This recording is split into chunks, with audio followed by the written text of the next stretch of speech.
এই চাঁপাইনবাবগঞ্জে বহু মানুষ কোরআনওয়ালা মানুষকে নিয়ে টিটকারি করে। কোরআনের অনুষ্ঠান হলে আমরা দেখেছি তারা ভিডিওর মাধ্যমে, সংবাদ সম্মেলনের মাধ্যমে উল্টা পাল্টা কথা তাদের নামে লাগিয়েছে। আমরা নাকি কোরআনের নামে চাঁদা তুলি। বাংলাদেশে প্রমাণ কেউ দিতে পারবেন যে কোরআনের নাম করে কেউ এই দেশে আমরা চাঁদা তুলেছি? না, মানুষ নিজে কোরআন প্রচার করতে পারলে সৌভাগ্যশালী মনে করে, এই কারণে আরো দেশে দিয়ে যায়। আজকে আজিজ সাহেব নাকি দায়িত্বে আছে, জিজ্ঞাসা করেন তো ও কোরআনের এই অনুষ্ঠানের জন্য কোন জায়গায় চাঁদাবাজি করেছে কিনা? অথচ যারা বড় বড় চাঁদাবাজের বাপ তারা এই ফতোয়া নিয়ে আসে। ডক্টর মিজানুর রহমান আজহারি হাফিজাহুল্লাহ এই জেলায় একবার এসেছিলেন না? তাকে নিয়ে আমি কয়েকজনের কথা শুনলাম, তারা একেবারে খেয়ে দিয়ে লেগেছে মাথায় কাপড় বেঁধে, মুফাসসিরে কোরআন দুইজনই এমন এমন ফতোয়াবাজি আরম্ভ করেছে দুইজন মিলে। এই মিজান আজহারি আসার কারণে চাঁপাইনবাবগঞ্জের নাকি প্রত্যেক বাড়ি থেকে চাউল ডাউল কালেকশন করা হয়েছে।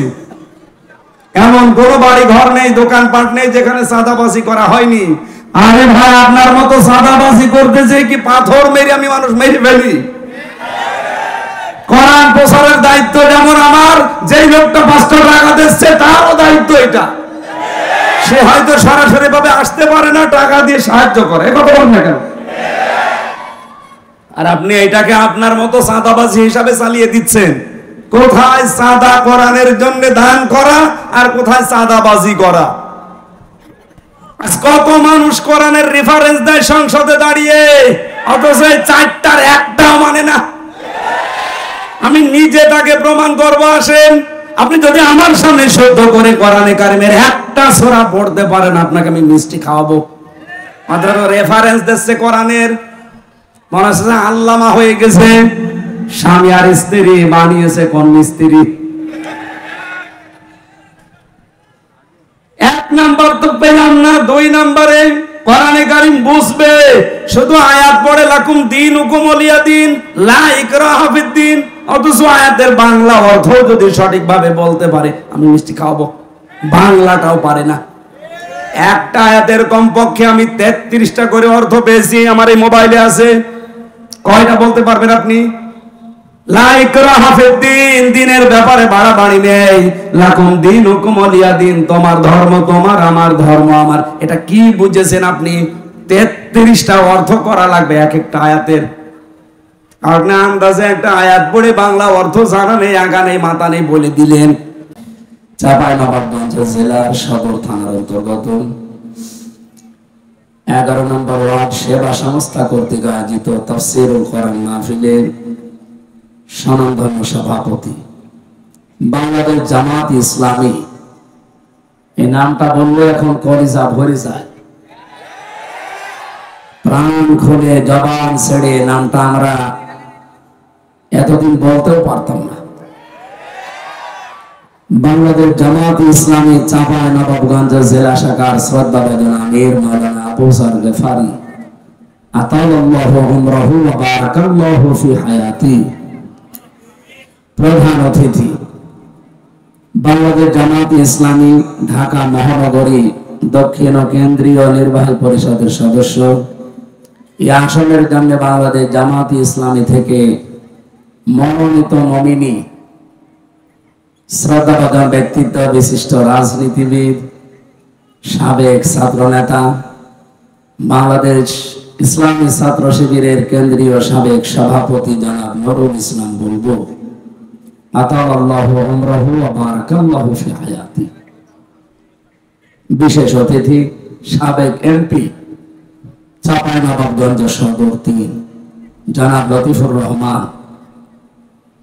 এখানে আরেকজন আছেন সাবেক মেয়র চাঁপাইনবাবগঞ্জ পৌরসভা, আমার ভালোবাসার মানুষ, শ্রদ্ধাভাজন ব্যক্তিত্ব জনাব নজরুল ইসলাম। হায়াতে তাজ্জাবা সিহাতে কুল্লিয়া কামনা করছি, বলেন আমিন। আলোচনা করলেন মাওলানা হোসেন আহমেদ মাহফুজ চুয়াডাঙ্গা, মাওলানা আব্দুল মুকিম জিহাদি, আপনাদের এই মসজিদের সম্মানিত খতিব, মঞ্চে বসা ওলামা ইকরাম, সামনে বসা মুসলমান ভাইরা, পর্দার আড়ালের সম্মানিতা মা এবং বোনেরা, প্রশাসনের ভাইরা, প্রান্তীয় চাপাইবাসী,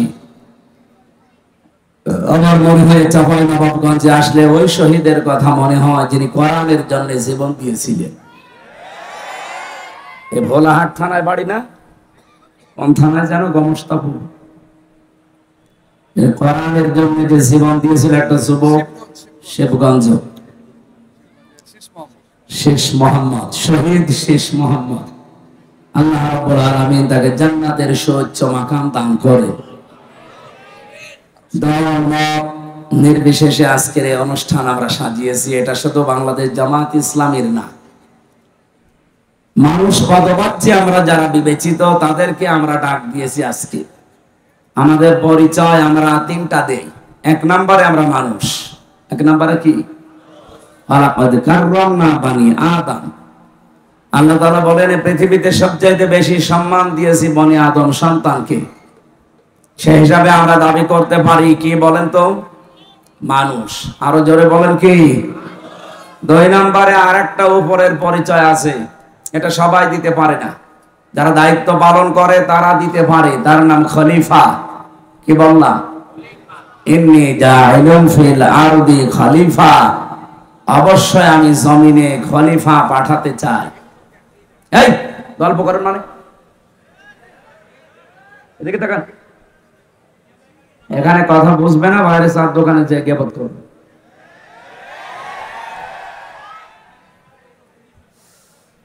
আল্লাহ তাআলা ফেরেশতাদেরকে বলেছিলেন ইন্নী জাইলুন ফিল মাদারিসি খলিফা। কি জবাব দিলেন না? উনি কি বলেছিলেন যে আমি মাদ্রাসায় খলিফা পাঠাবো?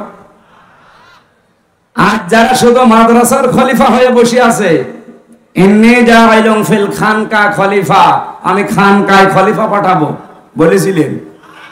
আজ যারা খানকা কেন্দ্রিক, দরবার কেন্দ্রিক, সিলসিলা কেন্দ্রিক শুধু বসে আছেন খলিফা হয়ে, বলে আমি অমক পীরের খলিফা। আপনি তো দাবি করবেন আমি আল্লাহর খলিফা, কিসের পীরের খলিফা? আপনি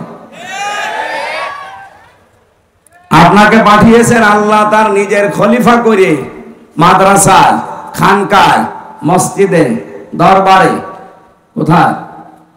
ফিল আরদি, জমিনে। আল্লাহর খলিফা আমরা যারা দাবি করি আজ জমিনে আমরা তো নেই। আমরা কেউ খানকায়, কেউ মসজিদে, কেউ মাদ্রাসায়, কেউ দরবারে, এগুলো নিয়ে দখল করে বসে আছি। জালেমরা জমিন ফাঁকা পেয়েছে, 180 মাইল বেগে চালাচ্ছে। এবার আর চালাতে দেওয়া হবে না। আর কথা বলেন না কেন? এবার আর চালাতে দেওয়া হবে না। এবার চালাতে চাইলে আমাদের উপর দিয়ে চালাতে হবে, কারণ এখন আমরা জমিনে আছি। এতদিন জমিনে হয়তো থাকতে দেননি। আর কিছু মানুষ যদি জমিনে থাকার পরিবেশ ছিল, তারা শুধু ওই কেন্দ্রিক কেন্দ্রিক কেন্দ্রিক ছিল। কম কেন্দ্রিক বুঝেছে? এরাই শুধু চার দেওয়ালের মাঝে এইটাকেই মনে করেছে এইটাই দুনিয়া। আমি তো নিজে কওমি মাদ্রাসায় পড়েছি, হাফেজি মাদ্রাসায় পড়ে দেখেছি। যখন পড়তাম আমার মনে হতো যে এইটাই মনে হয় পৃথিবী, এর বাইরে আর কিছু নেই। আমার কওমি মাদ্রাসা যেহেতু একটু বড় ছিল, তো মনে করতাম যে এর বাইরে মনে হয় আর পৃথিবী তার কিছু নেই। বাইরে যখন বিশ্ববিদ্যালয়ে আসলাম তখন দেখি ও আল্লাহ, ও তো কিছুই না। এরপরে যখন বাইরের দেশে গেলাম, মালয়েশিয়াতে, ওই জায়গায় যে দেখি এই যে বাংলাদেশে যে বিশ্ববিদ্যালয় বলা হয়, ওর কাছে এগুলো সব মানে বাচ্চা। আমি যেখানে পড়েছি কুষ্টিয়া ইসলামিক বিশ্ববিদ্যালয়, মালয়েশিয়া ইসলামিক বিশ্ববিদ্যালয়, ওইটা ইন্টারন্যাশনাল। ওইটার কাছে এইটা বাচ্চাও না, ওটার কমপক্ষে 15 ভাগের 1 ভাগও হবে না, এত ছোট জায়গায়। অথচ এখানে পড়ার পরে মনে হতো ওরে বাবা কি জায়গায় আসলাম। আমার মনে হয় এই দেশে, আমি এটা বললাম এই কারণে, এই দেশে যারা এই 4 দেওয়ালের মাঝখানে লেখাপড়া করা মানুষ, এদের সর্বোচ্চ চাহিদা যে একটা মসজিদ আর একটা মাদ্রাসা পেলেই হবে। এই কারণে তারা দুনিয়া আখিরাত ওইভাবে না বোঝার কারণে, তাদের ওস্তাদগণের এবং তাদের সিলেবাসের দোষের কারণে তারা ফতোয়াবাজি এখন করছে একামতে দ্বীনের বিরুদ্ধে। আমি কথা বোঝাতে পেরেছি কিনা জানি না। আপনি দেখেন এত বড় বড় দাড়ি নিয়ে নিজেরা তো দিন কায়েম করার চেষ্টা করেই না, আরো যারা করার পর্যায়ে চলে এসেছে তাদের এখন বিরুদ্ধে এই 54 বছর আগের ফতোয়া আরম্ভ করেছে। বিভিন্ন দরবার থেকে এখন ফতোয়া আসতেছে যে বাংলাদেশে একামতে দিন যারা কায়েম করতে চায় এই 80 বছরে তাদের অর্জন কি? তাদের অর্জন নাকি কিছুই নেই। তাই আপনি কিছু দেখতে পান না। আপনি নিজে স্টেজে উঠে বলেন যে আমি কোনো রাজনীতি করি না, আপনার এই কথা বলা যায় কি করে? বিশ্বনবী মুহাম্মদ রাসূলুল্লাহর নবুয়ত পাওয়ার পর থেকে ইন্তেকাল, এই 23 বছরের 1 সেকেন্ডও আপনি বাদ দিতে পারবেন না। আর কথা বলেন না কেন? নবীজি এই বিশাল জীবনে রাজনীতি না করলে উনি রাষ্ট্রপ্রধান হলেন কি করে? আর আপনি গা বাঁচানোর জন্য বলেন যে আমি কিন্তু কোনো দল করি না, রাজনীতি করি না। পিটিয়ে সোজা করা দরকার শয়তান। বলে জামাত ইসলামী বাংলাদেশের কোন অবদানে 80 বছরে আমরা দেখি না। আপনি কি দেখবেন? এই 80 বছরে তারা যা করেছে আপনাকে এরকম 50টা 80 বছর দিলেও কিচ্ছু পারবেন না দরবার নিয়ে। আপনি তো আছেন আপনার শুধু ব্যবসা নিয়ে।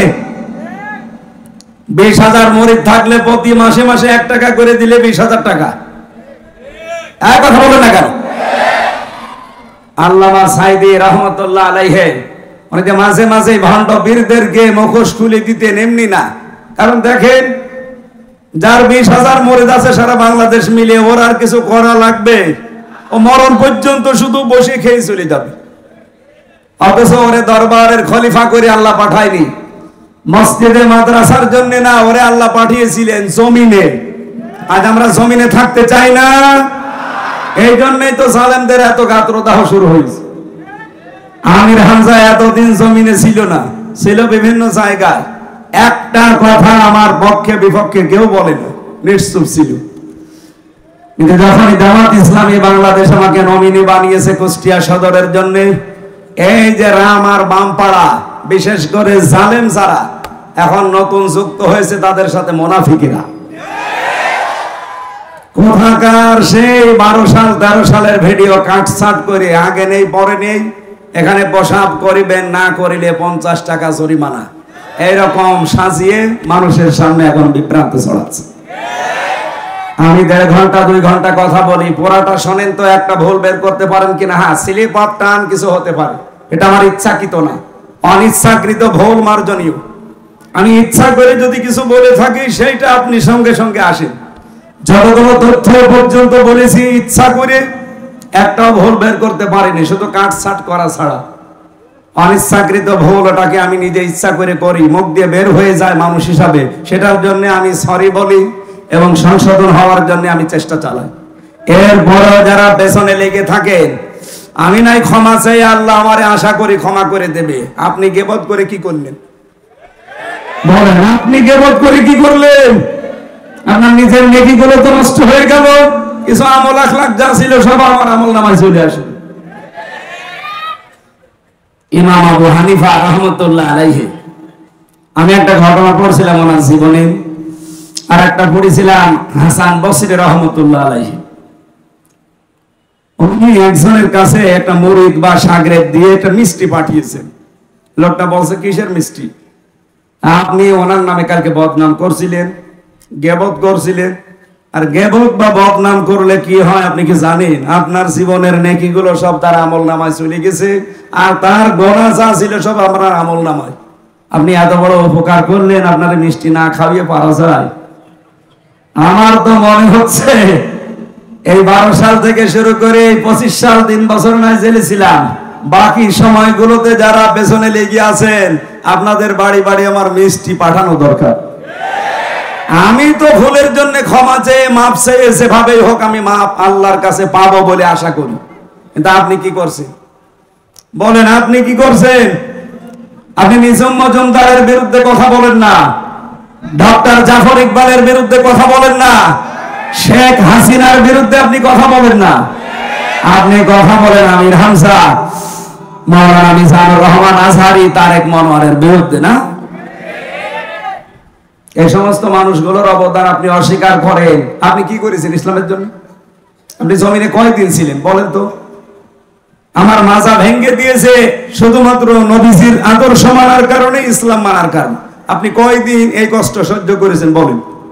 আমার মাজায় দড়ি টাঙিয়ে 11 ঘন্টা টাঙিয়ে রেখেছিল জালেমরা, 11 ঘন্টা।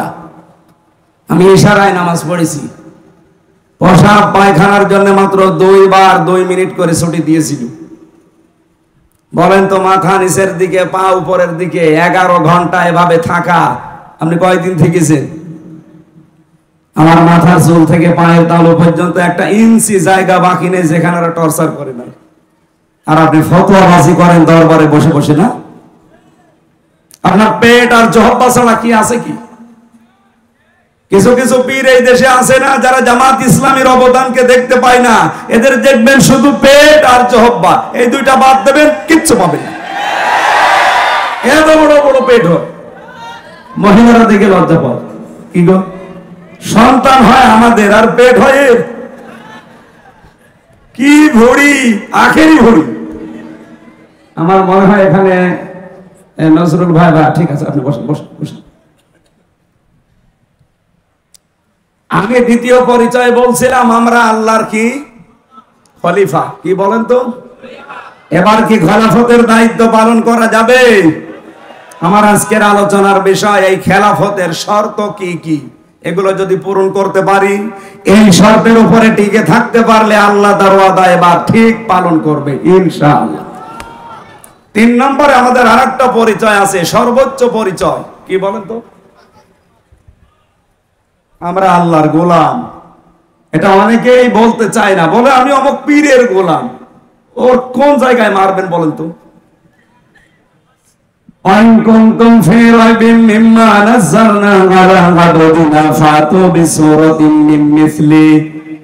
আল্লাহ পাক বলেন, কোরআন আমি আমার যে বান্দার উপরে নাজিল করেছি, এখানে কি বলেছে যে এটা আমি নাজিল করেছি এমন কোন বড় কোন বিষয় দিয়ে?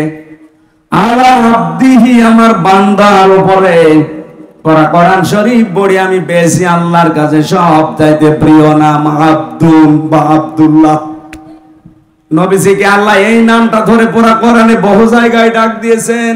তাবারাকাল্লাযী নাযালাল ফুরকানা আলা আবদিহি লিয়াকুনা লিল আলামিনা নাযীরা।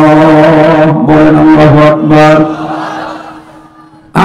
আপনাকে মানুষ সহজ, খলিফার দায়িত্ব পালন করা সহজ, কিন্তু আব্দুল বা গোলাম হওয়া তো সহজ না। গোলাম হতে হলে শুধুমাত্র এই গর্দানটা আল্লাহ ছাড়া কারো কাছে আপনি নত করবেন না, এই সিদ্ধান্ত নিয়ে দুনিয়ায় টিকে থাকা লাগবে। এটা টিকে থাকার জন্য আমাদের জাতির পিতা যিনি হযরত ইব্রাহিম নবী আলাইহিস সালাম আমাদের নাম দিয়েছেন, তিনি মুসলিম। মুসলিম মানে আত্মসমর্পণকারী। আমরা যার তার সামনে আত্মসমর্পণ করি না, আমরা যদি আত্মসমর্পণ করি, মাথা নত করি, আমরা গোলামি করি কার? এখানে গোলাম শব্দটা অনেক দামি শব্দ। আল্লাহ নবীকে এই নামে ডাক দিয়েছেন, গোলাম বলে। আমার গোলাম, আমার বান্দা। সুতরাং আমাদের 3টা পরিচয়ের ভেতরে আমরা মানুষ হিসাবে, যেহেতু অন্য ধর্মের মানুষও এখানে থাকতে পারেন, আপনাদেরকে আমরা ওয়েলকাম জানাচ্ছি। এটা শুধুমাত্র মুসলমানদের জন্য অনুষ্ঠান না। তাফসীরুল কোরআন মাহফিল যেই লিখেছেন সেটা মানুষ হিসাবে যারা পদবাচ্য বিবেচিত সবার জন্য। সুতরাং অন্য ধর্মের কেউ আসলে আপনি আসেন, কোরআনে কারীম শোনার পরে আপনারা নিরাপদে আপনাদের বাড়িতে পৌঁছান, এটা কোরআনের দায়িত্ব। ওয়াইন আহাদুম মিনাল মুশরিকিনা ইসতাজারাকা ফাজিরহু হাত্তা ইয়াসমাআ কালামাল্লাহ সুম্মা আবলিগহু মা'মানা। আল্লাহ পাক বলেন, হে নবী, মুশরিকদের কোন দল যদি আপনার কাছে এই বলে আশ্রয় চায় যে আমি কোরআন শুনতে চাই, আজকে চাঁপাইনবাবগঞ্জের এই 20-25-30 কিলোর ভেতরে যদি কোনো মুশরিক থাকেন, কোন ইহুদি থাকেন, কোন খ্রিস্টান থাকেন, কোন বৌদ্ধ থাকেন, অন্য কোন জাতির লোক যদি বাস করেন, আপনাদেরকে আহ্বান জানাচ্ছি, কারণ আপনার জন্য এরা মাইকিং করেছে। কি কথা বলেন না কেন? প্রচার সবার জন্যই হয়েছে। আসেন, আল্লাহর কোরআন শোনানো হবে। নিরাপদে শোনার পরে আল্লাহ পাক বলেন, হে নবী, এদেরকে আপনি বাড়ি পর্যন্ত নিরাপদে যেতে পারে সেই ব্যবস্থাও করে দেবেন। আর বাংলাদেশে এখন সেই ব্যবস্থা অলরেডি আছে। আপনি আসেন, শোনার পরে আপনি নিরাপদে যান। যেহেতু মানুষ হিসাবে আমরা দলমত নির্বিশেষে, জাতি, বর্ণ, ধর্ম সবাই এসেছি, কিন্তু আমি খলিফার দায়িত্ব বুঝিয়ে দেওয়ার জন্য আজকের তেলাওয়াতকৃত আয়াত সূরা নূর 55 নম্বর আয়াত পড়েছি। লক্ষ লক্ষ হাদিস থেকে মাত্র একটা হাদিসের টুকরা পড়েছি। এর পরের অংশে আরো কিছু কথা আছে, আমি হাদিসটা আর হালকা ব্যাখ্যা করার পরে তাফসিরে চলে যেতে চাই। আর আবু হুরায়রা রাদিয়াল্লাহু তাআলা আনহু قال قال النبي صلى الله عليه وسلم। না, এইভাবে তো ক্লাস করা যাবে না। এই ছেলে, দাঁড়িয়েছেন কেন? বসেন। মাঝখান থেকে এখানে ওঠা দিবেন। এই ছেলে, বসো। কেউ উঠবেন না, ঘন্টাখানেক সময় নিচ্ছে, কেউ উঠবেন না। বসেন বসেন।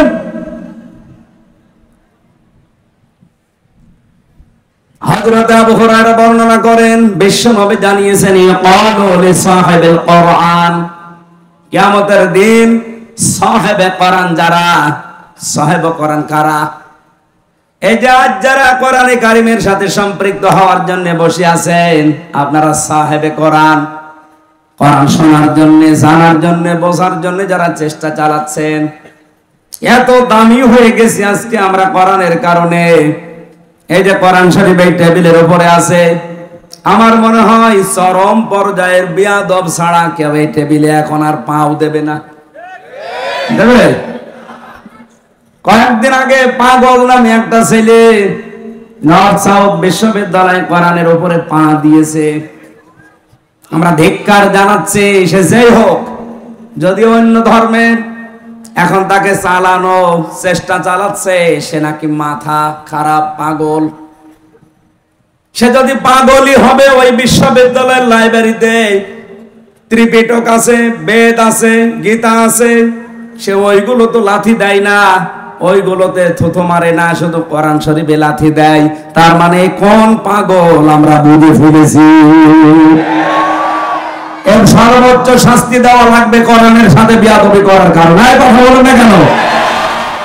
এই শাস্তি আপনারা চান না? আগামী থেকে যেন দুঃসাহস না দেখায়।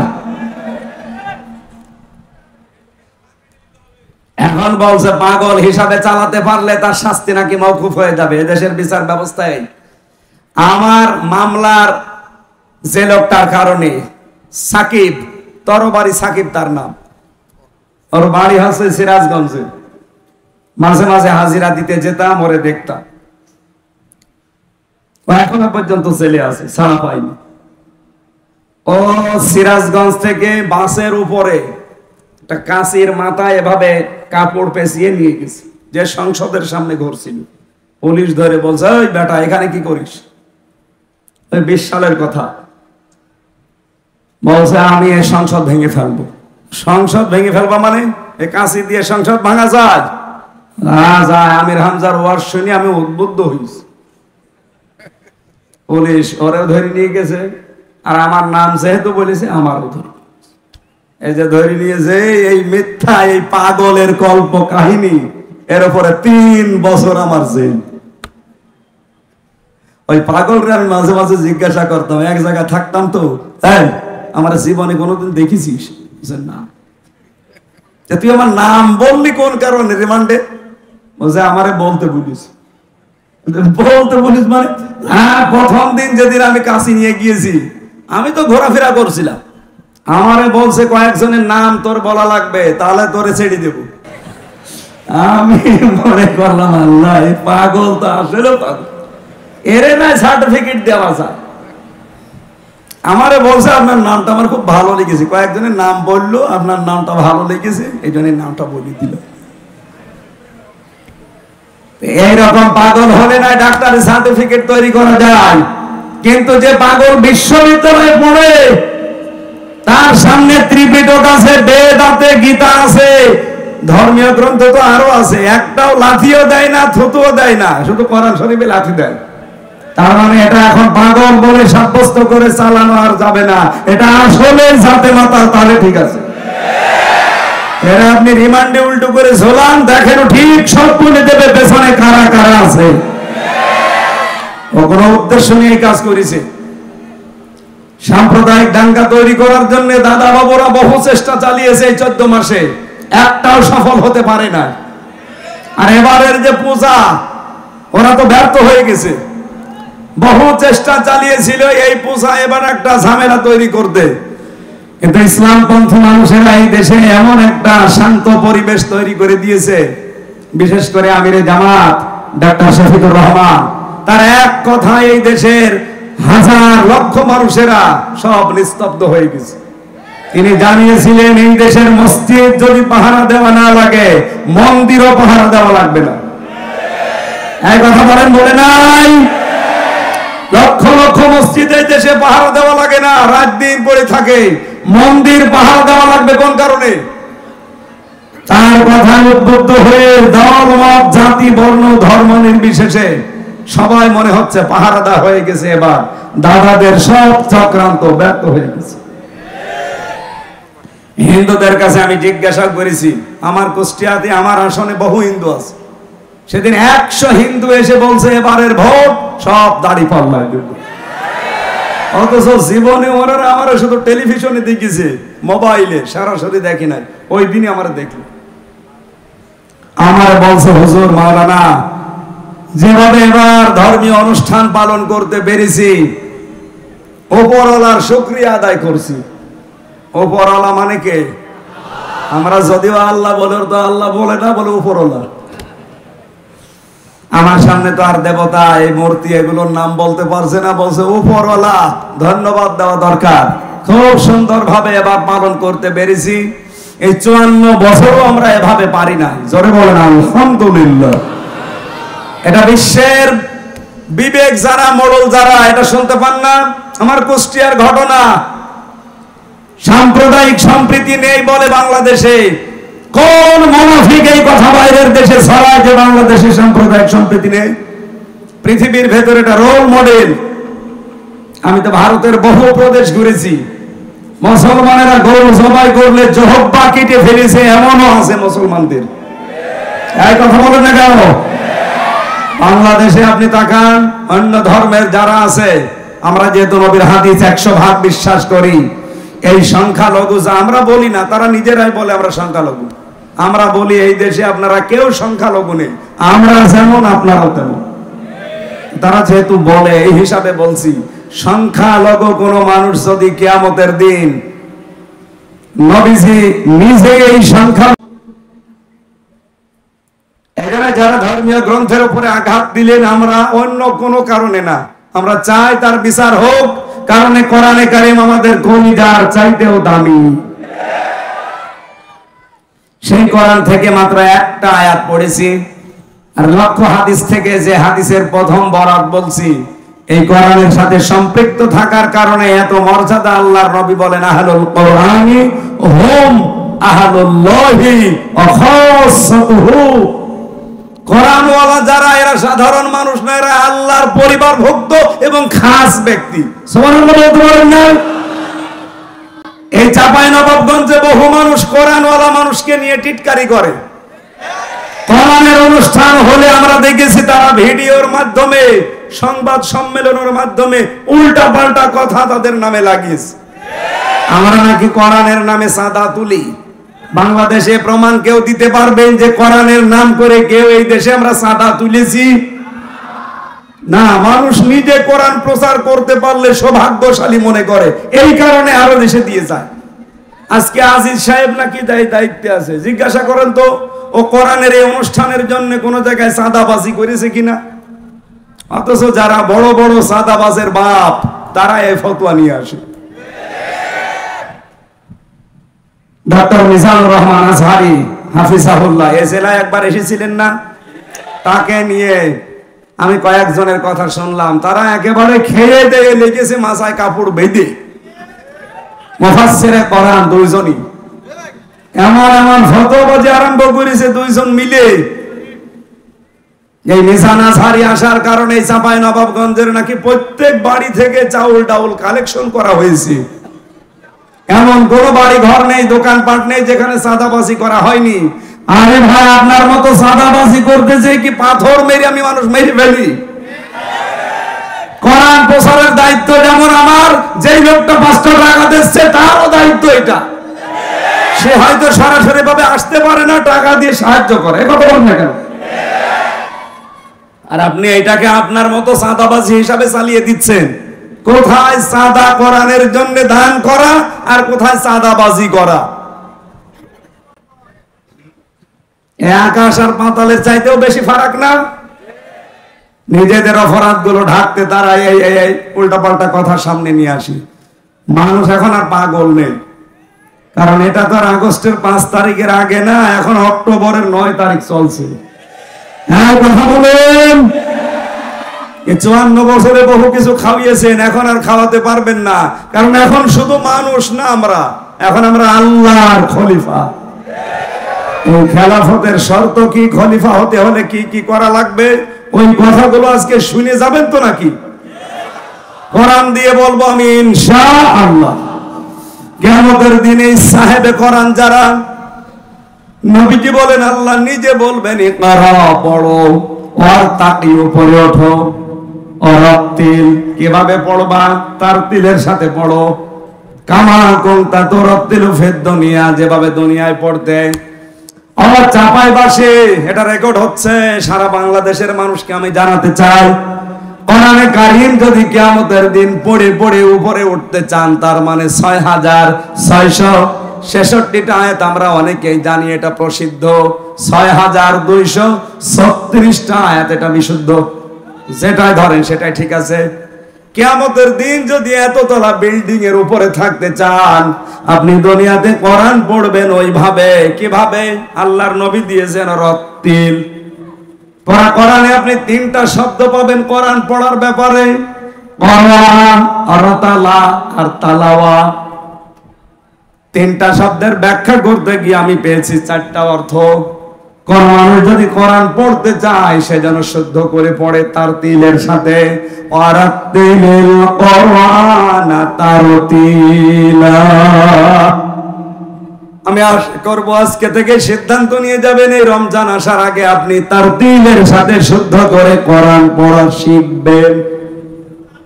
এই দাবি আমি করতে পারি কিনা বলেন তো? যারা যারা পারেন না তারা হাত তোলেন। লিল্লাহি তাকবীর। ও, বাকি তো সবাই পারে, আলহামদুলিল্লাহ। চাঁপাইনবাবগঞ্জ এটা মুসলমানদের, আমার মনে হয় এটা আতুর ঘর। বাংলাদেশে আমরা যে সমস্ত জেলাকে মুসলমানদের ঘর বাড়ি বলে মনে করি, তার ভেতরে সাতক্ষীরা, চাঁপাইনবাবগঞ্জ, চট্টগ্রাম। চাঁপাইনবাবগঞ্জ 2 নম্বরে আছেন আপনারা। অত্যাচার, জুলুম, নির্যাতন সহ্য করেছেন সাতক্ষীরার পরে আপনারা। ইতিহাস হয়ে থাকবে ইনশাআল্লাহ। তাহলে এই দাবি আপনারা আশা করছি রমজান আসার আগে পূরণ করবেন। 2 নম্বরে, কোরআনে কারীম শুধু পড়লে হবে না, তার তিলের সাথে পড়ার 4টা যে শর্ত বলছে, এটা আমি বানিয়ে বলছি না, ইবনে মাসউদ থেকে বর্ণিত। নবীজি জানিয়েছেন, কোরআনে কারীমকে কেউ যদি হক আদায় করে পড়তে চায়, আল্লাযীনা আতাইনাহুমুল কিতাবা ইয়াতলুনাহু হাক্কা তিলাওয়াতি। সূরা বাকারার 221 নম্বর আয়াতের প্রথম অংশে আছে, আমি এই কোরআন যাদেরকে দিয়েছি তারা এর হক আদায় করে তেলাওয়াত করে।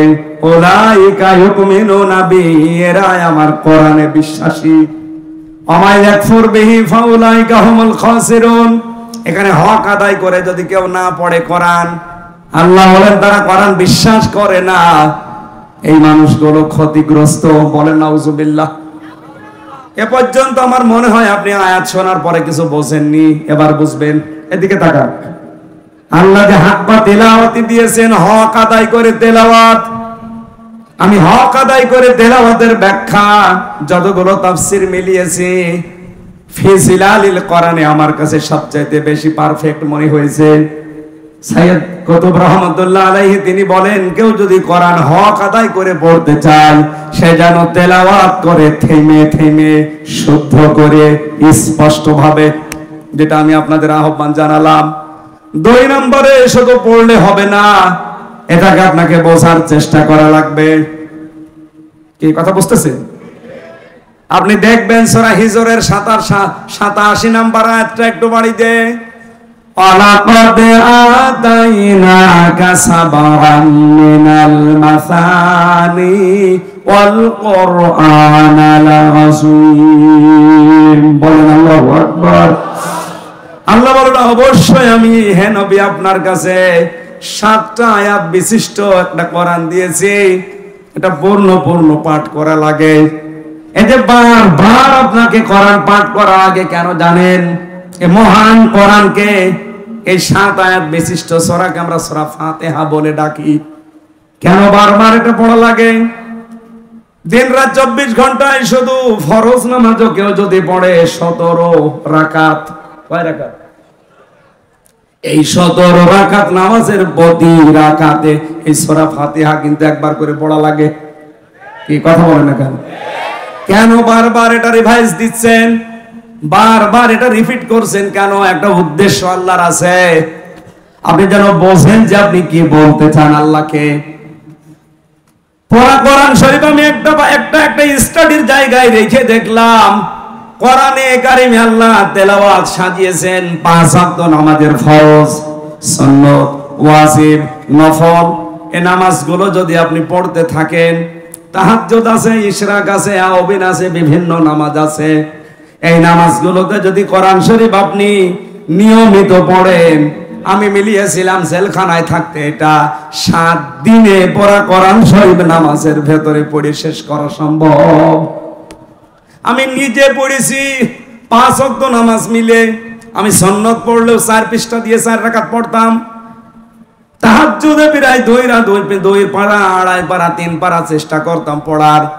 এরপরে আওয়াবিন নামাজে 1 পারা, এরপরে ইশরাক নামাজে 1 পারা। এভাবে করে করে আমি দেখেছি 7 দিনে পুরা কোরআন শরীফ শুধু নামাজে শেষ করা সম্ভব। ওই সময় আমি একটা চিন্তা নিয়ে এসেছিলাম, কেন আল্লাহ এই সিস্টেম গুলো করে দিলেন এত তেলাওয়াতের। আমার বুঝ এসেছে, এটা কোরআন কেন্দ্রিক যদি মানুষ জীবন গঠন করতে পারে, ওকে আপনি এই পৃথিবীতে পিটিয়েও শিরিক করাতে পারবেন না। এটা আমি বুঝে ফেলেছি ওই সময়। আপনি দেখবেন এখানে নামাজের ভেতরে পড়বেন, একটু বোঝার চেষ্টা করবেন যে কি পড়ছেন। নামাজে যাওয়ার আগে 2-5 মিনিট অন্তত বাংলা অর্থটা, শাব্দিক অর্থগুলো একটু দেখে যাবেন। নামাজে তেলাওয়াত করলে আপনার মন বসে যাবে। 3 নম্বরে শুধু বুঝলে হবে না, যা বুঝলেন ওইটা আপনার প্র্যাকটিক্যাল লাইফে মানা লাগবে। কথা বলেন এখন। আমার প্রশ্ন, এই বাংলাদেশে এই 54 বছরে কোরআনে কারিম আছে না নেই? আরো জোরে। কিন্তু ব্যক্তিগত জীবন থেকে আন্তর্জাতিক জীবন পর্যন্ত মেনে চলার পরিবেশ আছে। এমন এমন অফিস এই দেশে আছে সরকারি, যেখানে চেষ্টা করলেও হালালকে হালাল জানে মানা যায় না, হারামকে হারাম জেনে মানা যায় না। এরকম অফিস নেই দেশে? চলেন আপনাকে দেখাবো। 3টা বছর আমি নিজে প্র্যাকটিক্যাল দেখেছি। আদালতে ইট পর্যন্ত টাকা চাই। আমার মনে হচ্ছে ইট এভাবে তাকিয়ে আছি 3 কোনা হয়ে যে টাকা দেন। আপনি বাংলাদেশের একটা অফিসের নাম বলেন যেখানে আজ টাকা ছাড়া ফাইল চলে না? ফাইল চলেই না, টাকা দেবেন ফাইলের মনে হয় হাত পা বেড়ে যায়। ঘোষ যদি এখন অনেকাংশে বন্ধ হয়েছে, কিন্তু 100% বন্ধ এখনো হয়নি। এটা 100% বন্ধ কিয়ামতের আগে সম্ভব না, যতদিন আল্লাহর কোরআন এই দেশে কায়েম না হবে। সাইয়েদ কুতুব এইটাই বোঝাতে চেয়েছেন না? একটু বোঝেন।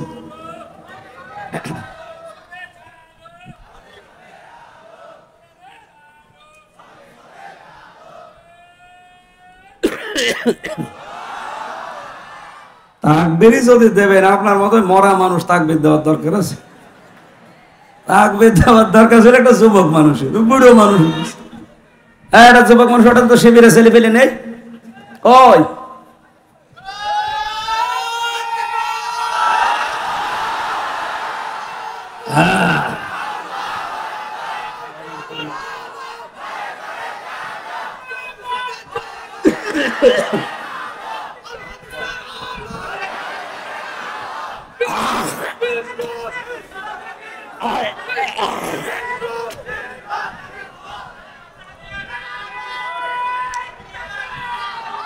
ঠিক আছে যুবক মানুষের জেলায় থাক। তাহলে 3 নাম্বার শর্ত বলছিলাম আপনাকে এটা মানতে হবে, আর মানার জন্য আমরা এবার চেষ্টা চালাচ্ছি পরিবেশ তৈরি করার। কথা বলছেন না কেন? চাঁপাইনবাবগঞ্জের 11 নম্বর ওয়ার্ড থেকে শুরু করে সংসদ পর্যন্ত এমন ভাবে এবার কোরআন দিয়ে আমরা সাজাতে চাই যেন কোরআনে 11 নম্বর ওয়ার্ড থেকে সংসদ পর্যন্ত মানা যায়। ডিস্টার্ব হয়ে যাবে, তাড়াতাড়ি করো।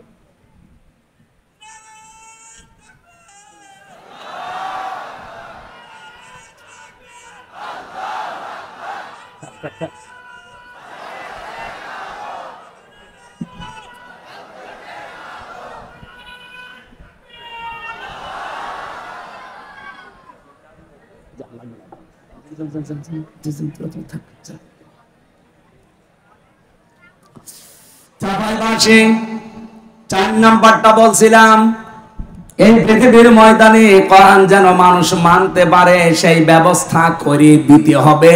এই 4টা বিষয় যারা মেনে চলে তারা কোরআন হক আদায় করে পড়ে। আল্লাহর ভাষায় এরাই মাত্র কোরআনে বিশ্বাসী। এবার আপনি নিজের সাথে একটা মিলান, বাংলাদেশে কোরআনে বিশ্বাসী মানুষ কেমন পাবেন? আজ কত মানুষ কোরআনের রেফারেন্স দেয় সংসদে দাঁড়িয়ে, অথচ 4টার একটাও মানে না। আমি নিজে তাকে প্রমাণ করব। আসেন, আপনি যদি আমার সামনে শুদ্ধ করে কোরআনে কারিমের একটা সূরা পড়তে পারেন, আপনাকে আমি মিষ্টি খাওয়াবো। মাত্র রেফারেন্স দিচ্ছে কোরআনের, মনে হচ্ছে আল্লামা হয়ে গেছে। স্বামী আর স্ত্রী বানিয়েছে কোন মিস্ত্রি? 1 নাম্বার তো পেলাম না। 2 নাম্বারে কোরআনে কারীম বুঝবে, শুধু আয়াত পড়ে লাকুম দীনুকুম ওয়ালিয়া দিন, লা ইকরাহা ফিদ্দিন, অথচ আয়াতের বাংলা অর্থ যদি সঠিকভাবে বলতে পারে আমি মিষ্টি খাওয়াবো। বাংলাটাও পারে না।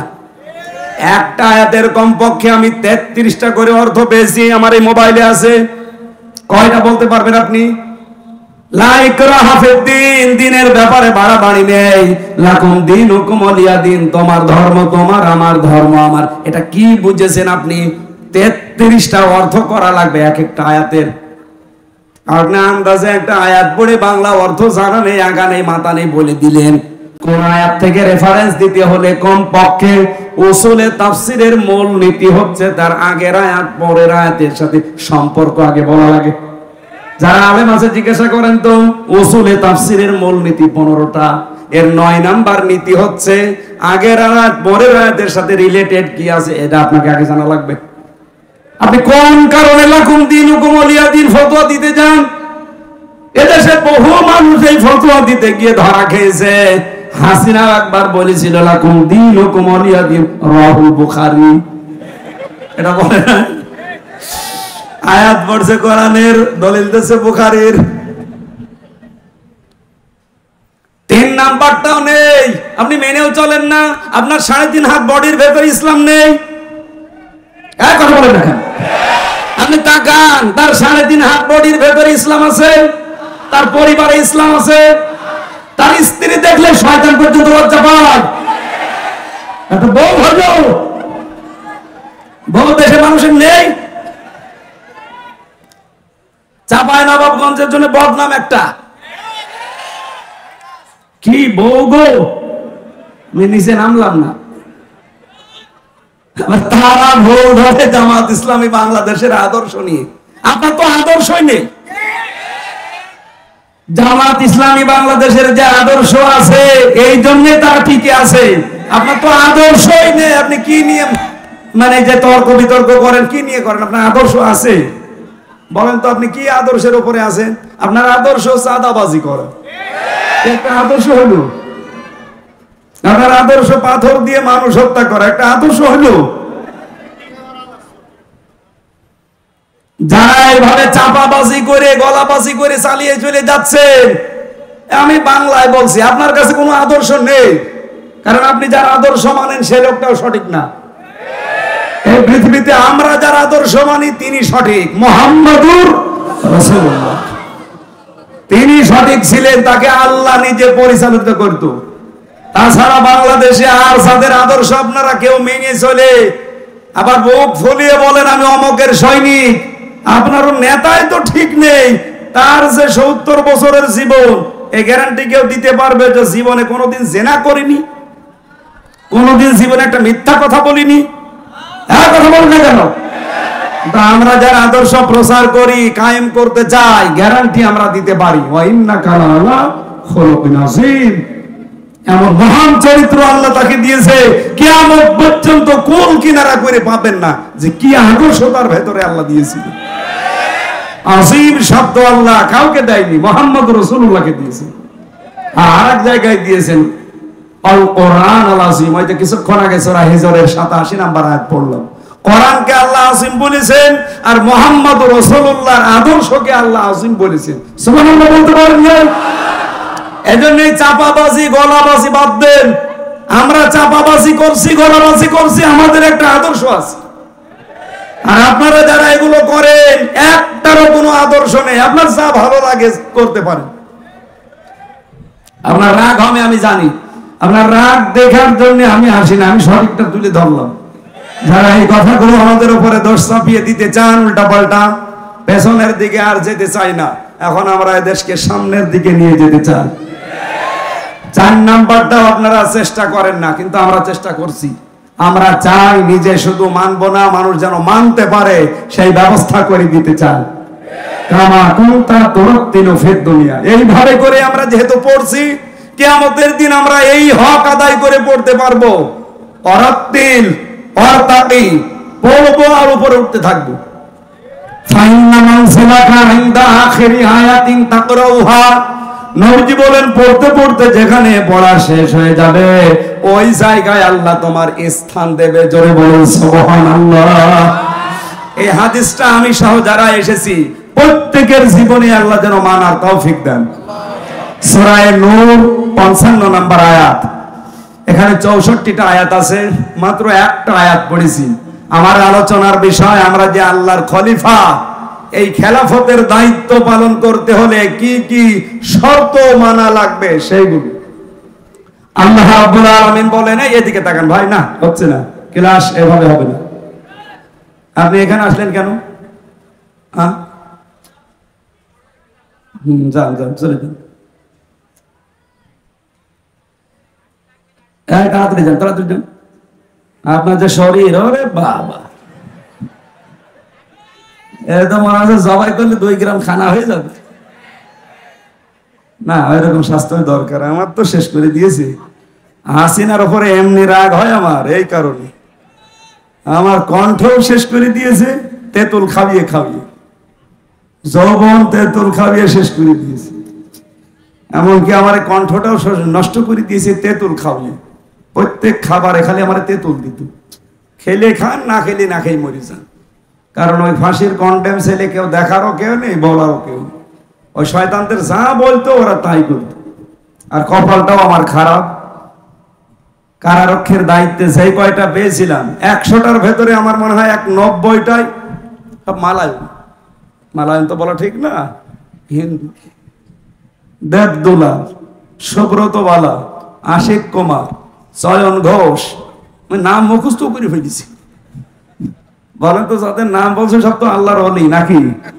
মাইকে জ্বর বাড়িয়ে দেন, গলা ভেঙে যাচ্ছে, রিভাব দিয়ে দেন।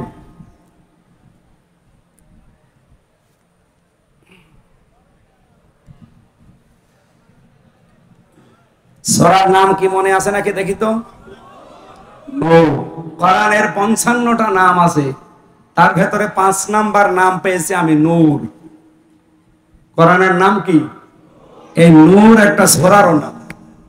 আল্লাহ রাব্বুল আলামিন ইরশাদ করেছেন, ওয়া'দাল্লাহুল্লাযীনা আমানু মিনকুম ওয়া আমিলুস সালিহাত, তোমাদের ভেতরে যারা ঈমান আনে এবং আমলে সালেহ করে, এই 2টা কন্ডিশন যারা মেনে চলতে পারে, আল্লাহ তাদের সাথে ওয়াদা করছেন। আমার প্রশ্ন হচ্ছে, আল্লাহ পাক এখানে ওয়াদা দিয়েছেন, ওয়াদা করছে না করেছে? এটা মাঝি, অতীতের শব্দ। আল্লাহ ওয়াদা করে ফেলেছেন। আমার প্রশ্ন, বলেন তো, আল্লাহর ওয়াদা যখন থেকে তিনি করলেন ওই দিন থেকে আজকের দিন পর্যন্ত মিথ্যা হয়েছে? আরো জোরে বলেন। মিথ্যা হয়নি, তার প্রমাণ কি?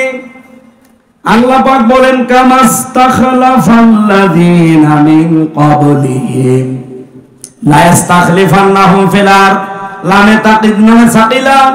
অবশ্যই আমি আল্লাহ তাদেরকে জমিনের খেলাফতি, শাসন ক্ষমতা, জমিনের কর্তৃত্ব, নেতৃত্ব দান করব, যেমন তাদের পূর্বপুরুষদেরকে আমি আল্লাহ দিয়েছিলাম। আল্লাহর ওয়াদা যে সত্য, এর প্রমাণ এইটাই। এর আগে যারাই দুনিয়া থেকে ঈমান আর আমলের পরীক্ষায় উত্তীর্ণ হতে পেরেছে, একটা মানুষকে আমার আল্লাহ তার এই ওয়াদা থেকে বঞ্চিত করেন নাই। প্রতিটি মানুষদেরকে আমার আল্লাহ ওয়াদা দেখিয়েছেন। যারা ঈমানের উপরে টিকে ছিল, ঈমান আনলেই শুধু হয় না, ঈমান টিকিয়ে রাখতে হয়। এখানে বহু মানুষ বসে আছেন, যদি জিজ্ঞাসা করি নামাজ ভেঙে যায় কয়টা কারণে বলেন তো, বলে 7 কারণে। কথা বলেন না কেন? যদি এখন বলা হয় যে রোজা ভেঙে যায় কয় কারণে বলেন তো, হয়তো 10টা কারণ বলবেন। কোন মানুষকে যদি জিজ্ঞাসা করি এখানে যারা একটু জাননেওয়ালা, যে হজ ভেঙে যায় কয় কারণে, যদি ওর লেখাপড়া করা থাকে বলতে পারবে যে হজ এই কয় কারণে ভেঙে যায়। আমার মনে হচ্ছে এখানে একটা বিষয় 100 জনের প্রায় 90 জন পারবে না। যদি এখন বলা হয় যে ঈমান ভেঙে যায় কয় কারণে, 100 জনের 90 জনই ফেল করবে। কথা বলেন না কেন? অথচ খেলাফতের এই দায়িত্ব দেওয়ার জন্য প্রথম শর্ত ঈমান। আপনার ঈমান থাকলেই হবে না, ঈমান আবার ভেঙে যায়, নষ্ট হয়ে যায়। ঈমান যেন টিকে থাকে, সেই জন্য ঈমান ভাঙার কারণগুলো জানা লাগবে। আমি একটা একটা করে হাদিস থেকে বলছি, মিলিয়ে নিন আপনার ভেতরে পাওয়া যায় কিনা। 1 নম্বরে, ইবাদতে আল্লাহর সঙ্গে যদি কাউকে শিরিক করেন, আপনার ঈমান ভেঙে যাবে। সূরা মাইদার 72 নম্বর আয়াতে আছে দলিলটা, সূরা নিসার 48 নম্বর আছে। 2 নম্বরে, আল্লাহ ও বান্দার মধ্যে কাউকে মধ্যস্থকারী কেউ যদি মনে করে, তাহলে তার ঈমান ভেঙে যাবে। এটা সূরা ইউনূসের 18 নম্বর আয়াতে আছে। কাফেরকে কেউ যদি কাফের মনে না করে, তার ঈমান ভেঙে যাবে। সূরা আলে ইমরানের 28 নম্বর আয়াতে আছে। মুসলমানদের বিরুদ্ধে মুশরিকদের সমর্থন এবং সহযোগিতা করা, যেটা বাংলাদেশে এখন একটু বেশি হচ্ছে। অনেকেই শেয়ার পাওয়ার জন্য ঈমানের ভাব ধারছে না, দাদারা যা বলছে ও তাই করছে। আমি নাম না নিয়ে বললাম, আপনি দেখেন, এটা সহযোগিতা করলে আপনার ঈমান ভেঙে যাবে। সূরা মাইদার 51 নম্বর আয়াতে আছে, সূরা তাওবার 23 নম্বর আয়াতে আছে। জাদু শিক্ষা করা এবং শেখানো, আপনার ঈমান ভেঙে যাবে। সূরা বাকারার 102 নম্বর আয়াতে আছে। দ্বীনের কোন বিধানকে নিয়ে যদি কেউ ঠাট্টা বিদ্রুপ মস্করা করে, তার ঈমান ভেঙে যাবে। সূরা তাওবার 65-66 নম্বর আয়াতে আছে। দ্বীন ইসলাম থেকে কেউ যদি মুখ ফিরিয়ে অন্য দ্বীনের দিকে একটু মুখ ঘুরিয়ে নেয়, এটা সূরা সাজদার 22 নম্বর আয়াতে আছে। কাউকে দ্বীন শরীয়তের ঊর্ধ্বে যদি কেউ মনে করে, তার ঈমান ভেঙে যায়। সূরা মাইদার 3 নম্বর আয়াতে আছে। রাসূলুল্লাহর ফয়সালার তুলনায় অন্য কারো ফয়সালাকে কেউ যদি উত্তম মনে করে, এটা সূরা নিসার 65 নম্বর আয়াতে আছে। মুহাম্মদ রাসূলুল্লাহর আনিত বিধানকে কেউ যদি অপছন্দ করে, এটা আছে সূরা মুহাম্মদের 9 নম্বর আয়াতে এবং সূরা নিসার 65 নম্বর আয়াতে। এই দলিলগুলো আমি যা বললাম বাড়ি যে রেকর্ড করে ফেলেছেন, একটু মিলিয়ে দেখবেন আপনার ঈমান আছে না গেছে।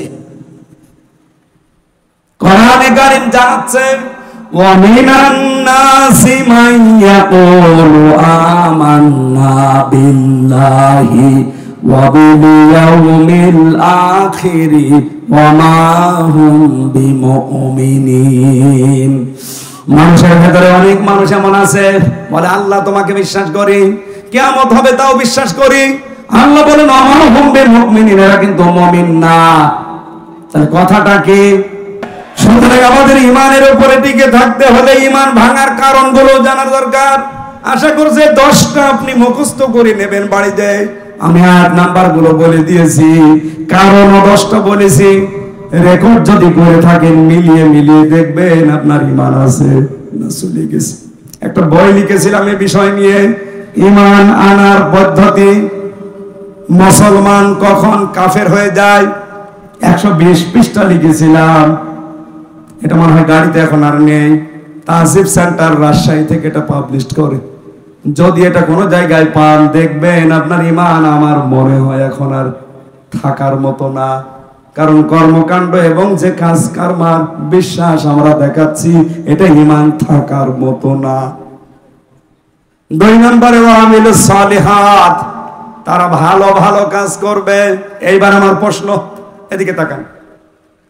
যতগুলো ডিকশনারি আমি পড়েছি দেখেছি, এখানে আলেম যারা আছে কেউ কি বলতে পারবেন যে সালেহ মানে শুধুমাত্র নেক সৎ?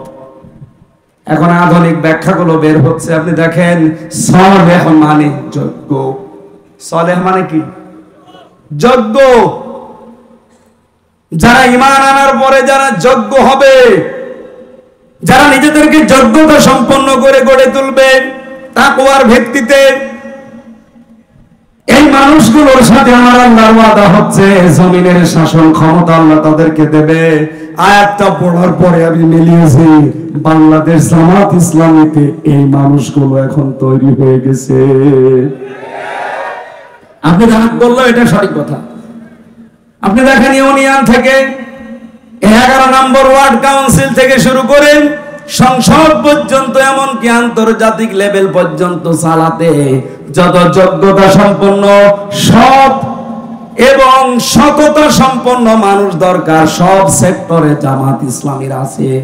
এখানে আমেরিকার মতো খ্রিস্টান রাষ্ট্র তারা আজ বলতে বাধ্য হচ্ছে যে বাংলাদেশ জামাত ইসলামীকে এই দেশে আমরা 5 কারণে ক্ষমতায় দেখতে চাই। 5টা কারণে। তার 1 নাম্বার কারণ, তারা যত মানুষ দায়িত্বে আছে সবগুলো তারা সৎ, ভদ্র এবং যোগ্য। 3টা কথা তারা লিখেছে, সৎ, ভদ্র এবং যোগ্য। তাদের সাথে কথা বলা যায়। এদেশে তো 73টা দল আছে, কোন দলের নাম তো বললো না। আরো 4টা আছে, আমি বাদ দিলাম। প্রথমটায় দেখেন তো একটা খ্রিস্টান এই সার্টিফিকেট দিচ্ছে যে জামাত ইসলামী বাংলাদেশ রাষ্ট্র ক্ষমতায় যাওয়া দরকার 5 কারণে। তার 1 নাম্বার, এরা যত মানুষ আছে এই দেশে নেতা সব যোগ্য, সৎ এবং ভদ্র। সুবহানাল্লাহ বলতে পারেন না? 1500 বছর আগে নবীজিকে আবু জেহেল যেমন বলেছিল আল আমিন আস-সাদিক, আমার মনে হচ্ছে এই খ্রিস্টানরা এখন এই দেশের একামতে দ্বীনের কর্মীদেরকে সেই সার্টিফিকেট দিচ্ছে। এজন্য এবার আমরা এই আয়াতটা পড়ার পরে বিশ্বাস করতে পারছি, কারণ জমিনে আল্লাহ খেলাফতি কিছু কিছু কারণে দেয়। তার 1 নাম্বার কারণ, যখন আল্লাহ দেখে জমিনে এই মানুষগুলো সবচাইতে বেশি অত্যাচারিত হচ্ছে, এই অত্যাচারের বদলা হিসাবে তাদেরকে শাসন ক্ষমতায় বসিয়ে দেয়। এটা আছে সূরা কাসসের 5 এবং 6 নাম্বার আয়াত। অনুরিদু আন্না মুন্না আলাল্লাযিনা ইসতাদআফু ফিল আরদ।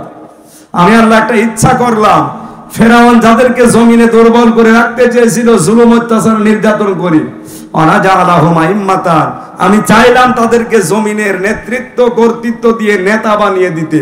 আল্লাহ নেতা বানিয়ে দিচ্ছে না, এবং এই জমিনের শাসন ক্ষমতা বিশেষ করে ওয়ারিস তাদেরকে বানিয়ে দেব।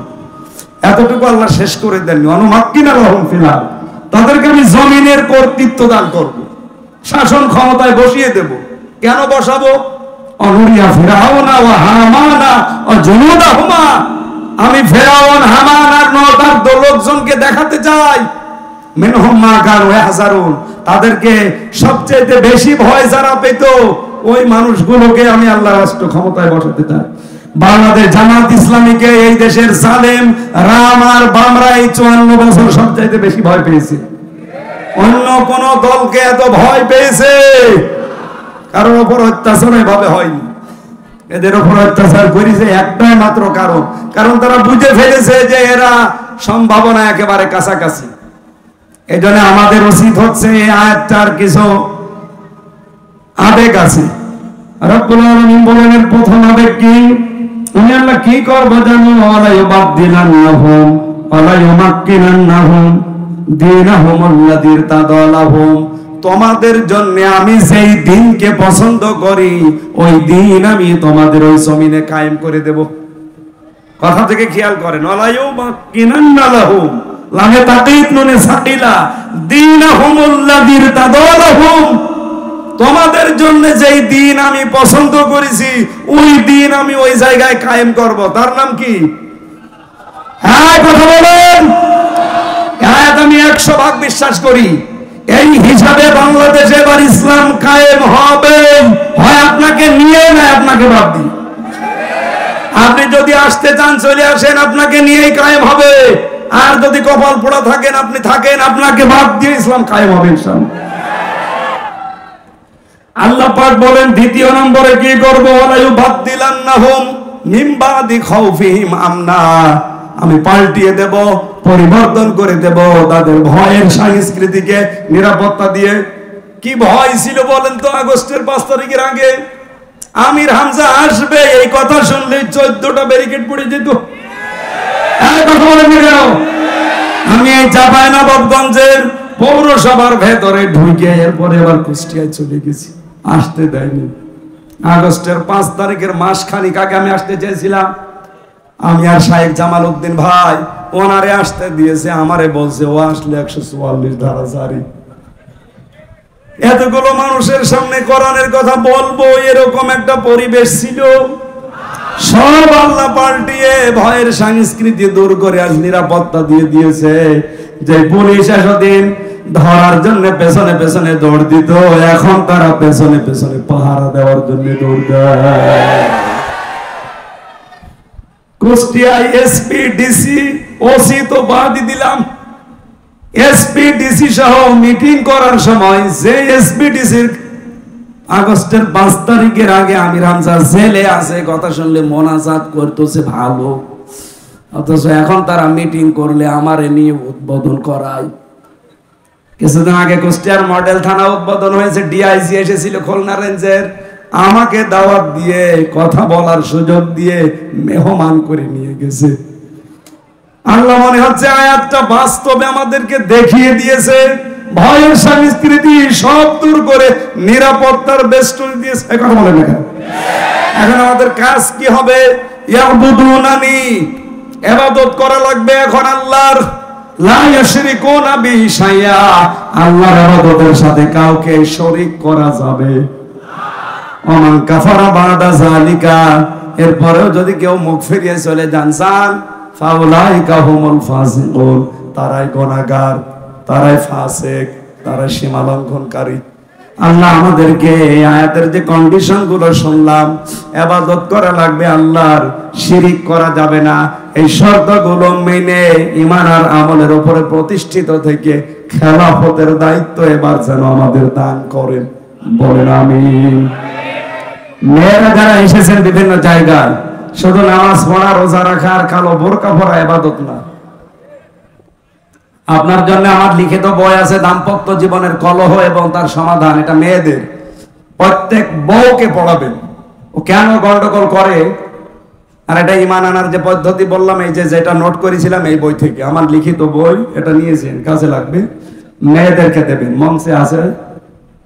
আমি যতটুকু বুঝেছি পরিবারে আর শান্তির পেছনে, শান্তি না থাকার পেছনে দায়ী বউ আর শাশুড়ি, এই দুইজনের ছোট মনের কারণে। এক কথা লাগবে, আমার মতো হাজার হাজার স্বামী এখানে বসে আছে, মেয়েরা যারা এসেছেন এবার একটু ঘুম থেকে ওঠেন।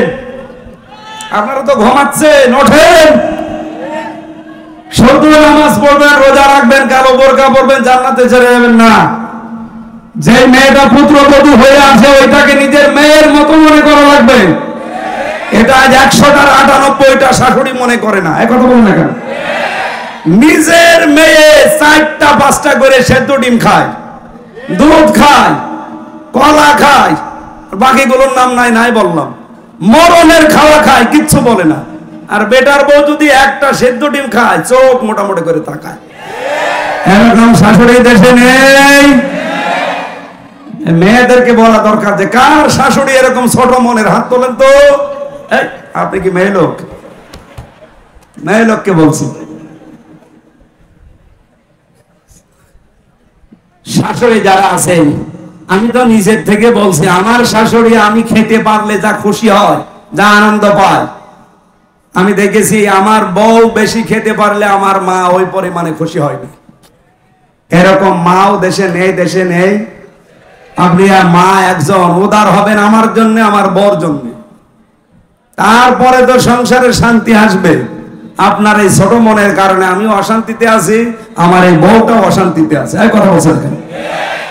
আমার মনে হয় বউ আর শাশুড়ি যারা আছে, এরপরেও যদি এরা সোজা না হয়, এ কোরআন শরীফ বুখারী শরীফ দিয়ে হবে না, এদের বাকারি শরীফ লাগবে।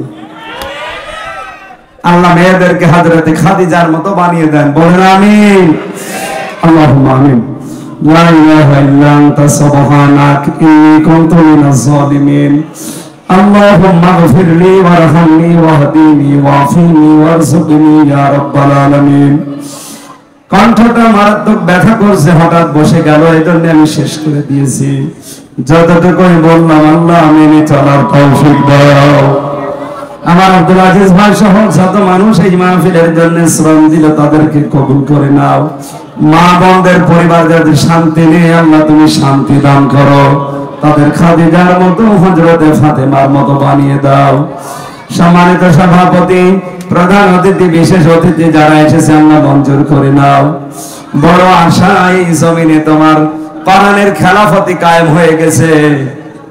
আল্লাহ আমরা যেন খলিফার দায়িত্ব পালন করছি, এই দৃশ্য আমরা এই দেশে আবার দেখতে চাই। এলাকায় মাটির নিচে যারা ঘুমিয়ে আছে, কোরআনের ইজ্জতে তাদের মাফ করে দাও। বড় আশা নিয়ে আয়োজন যারা সাজিয়েছে, আল্লাহ তাদেরকেও ক্ষমা করে দাও। কণ্ঠটা নষ্ট হয়ে গেছে, জালেমদের জেলখানায় শরীরটাও নষ্ট হয়ে গেছে। আল্লাহ তুমি আগের অবস্থায় আমাকে আবার ফিরিয়ে দাও। বারাকাল্লাহু লানা ওয়া লাকুম ফিল কোরআনিল আযীম। জীবনের শেষ কালেমা যেন এটা হয়, লা ইলাহা ইল্লাল্লাহু মুহাম্মাদুর রাসূলুল্লাহ। গাড়ি আছে পেছনে আর স্টেজে আছে কয়েকটা, এটা নিয়ে যান, মেয়েদের জন্য নিয়ে গেলে